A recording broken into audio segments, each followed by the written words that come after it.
Good morning po, ma'am.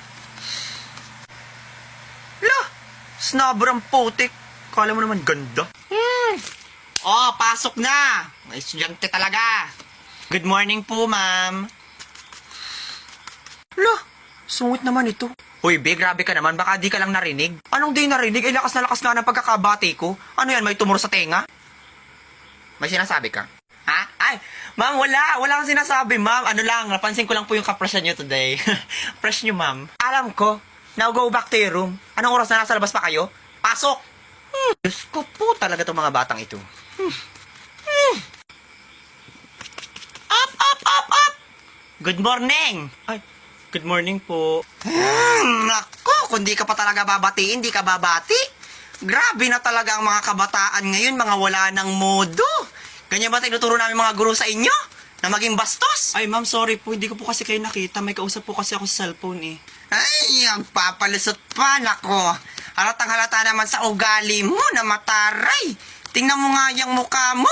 Kapal na kapal lang make-up. Nako talaga kababaing tao. Tapos lahat ng estudyante dito kapag nakakikita ng guro hindi namamansin. Bakit? Ganyan ba ang nakikita nyo sa akin? Lagi ko naman kayong pinapansin, di ba? Nako talaga kabataan, mga walang mudo. Ha? Ikaw nga yung vlogging hindi namamansin dito eh. Inggit ka lang eh kasi ang ganda ko. Eme. At ipinagtanggol ng ating pambansang bayani ang ating bansa laban sa mga mananakop.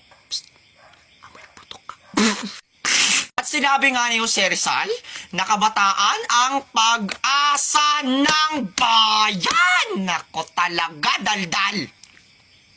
Ah, bakit kayo nanahimik? Both of you, stand up. I-share nyo sa amin yung pinagkikwentuhan nyo. Yan tayo eh. Makinig kasi sa mga itinuturo namin mga guro upang magkatotoo na kayo nga ang pag-asa ng bayan. Hindi yung daldal na daldal. Grabe talaga.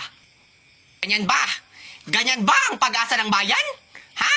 Pumapasok para lang sa baon? Para makipagdaldalan? Para makipagkwentuhan? Para matulog? I don't think so. Sayang ang pinapaaral ng magulang.